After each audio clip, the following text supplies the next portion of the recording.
So today, in this video, I'm going to talk about quick way to distinguish, at least pretty quickly, and pretty distinctly between something like bipolar disorder and a personality disorder like borderline personality disorder.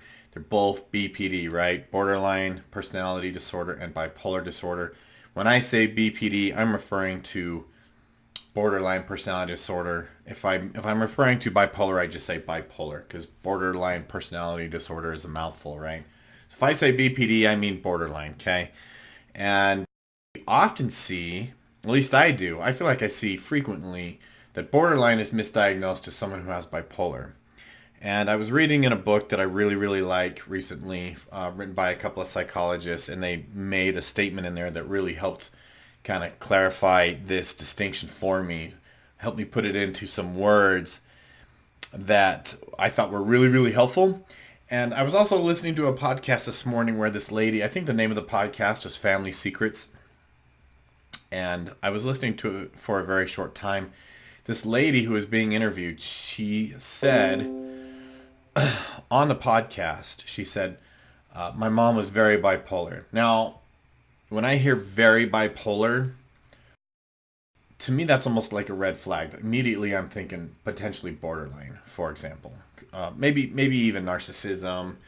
But again, borderline happens more frequently with women, whereas narcissism happens more frequently with men. But she said my mom is very bipolar. Well, people who are very bipolar tend to be a lot more manic. And people who are manic are not scary like people with a personality disorder. And as this lady was talking about her mom and her relationship with her mom, it sounded like she used the word, we were afraid of mom, we were afraid that mom. And so again, I'm thinking more and more like more likely borderline and not bipolar because while yes, bipolars can be irritable, they can have little fits of anger, they can bite your head off. Generally speaking, their loved ones don't walk on eggshells.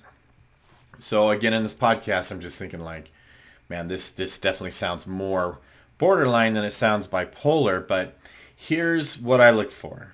And here, this lady in the podcast, she said, I never felt like I was good enough for her. And that was it. That was the button right there where I was like, man, I would bet the farm that your mom is actually borderline personality disorder.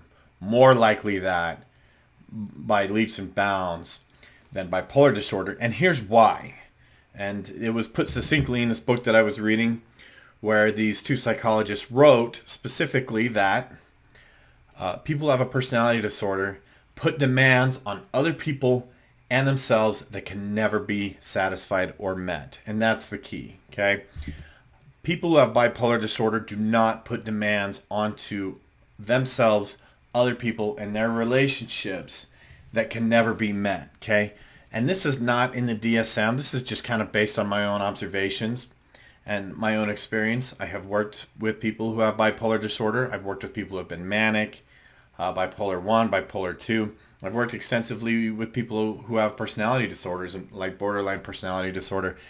I've never seen a case where people around the bipolar person walk on eggshells all the time, they're constantly walking on eggshells, and B, that they have those demands put on them in their relationship that just can't be met.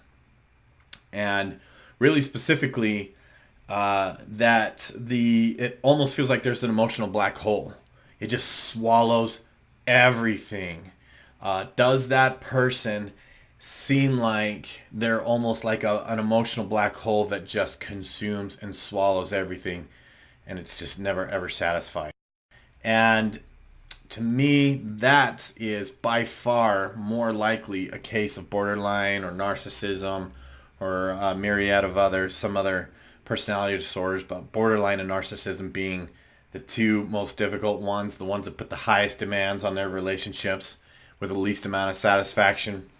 And borderline and narcissism are the two main ones that just consume everything around them. They just almost pull everything into it, and there's never a sense of satisfaction. So more than likely, If the person is described as very bipolar, everyone's afraid of them. Everybody walks on eggshells around them. And interestingly, too, this lady in the podcast, she described her father as just sort of like checked out, mentally and emotionally checked out. Okay, to me, that's an indicator, too, that his wife has borderline personality disorder, because that black hole tends to consume the other person as well and turn them sort of into an empty shell, which is kind of a sad thing. It's almost like because they don't have a firm identity, they consume the identity of those around them. And so again, just to recap, very bipolar. When I hear very bipolar, I think BPD or NPD. Um, Everyone around them is afraid or walk on eggshells, and the can't be satisfied factor. They put demands on people and they can't be satisfied. It usually sounds like this: I was never good enough. I'm never good enough. It's never good enough. Um, that type of language.